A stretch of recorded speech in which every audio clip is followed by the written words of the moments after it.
ইল্লা মান তাবা ওয়া আমানা ওয়া আমিলা আমালান সলিহান ফাউলাইকা ইউবাদদিলুল্লাহু সাইয়্যাতিহিম হাসানাত ওয়া কানাল্লাহু গফুরার রহিমা। ইল্লা মান তাবা, যেই ব্যক্তি তওবা করবে,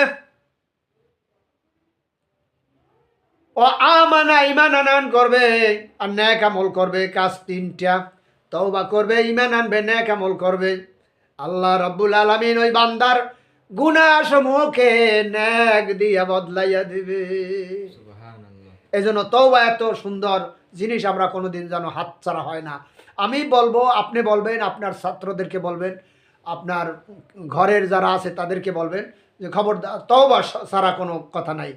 সকাল বিকাল দুপুর রাত সব সময় তওবা ইস্তেগফার 100 বার তো করবেনই। আমার নবী শিক্ষা দিয়েছেন।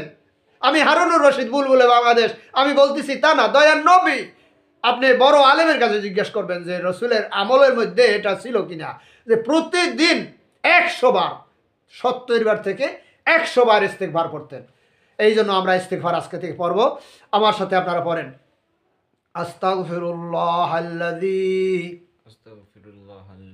লা ইলাহা ইল্লা হুয়াল হাইয়ুল কাইয়্যুম ওয়া আতুবু ইলাইহি।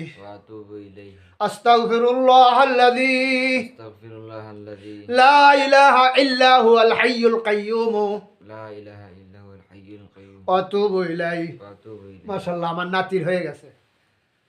আমার নাতির জন্য দোয়া করবেন যেন আল্লাহ তাআলা হক্কানি আলেম বানান। এবং আপনারা একটা দোয়া করবেন, আমার নাতি কয়েকজন আছে, মাহমুদুর রহমান,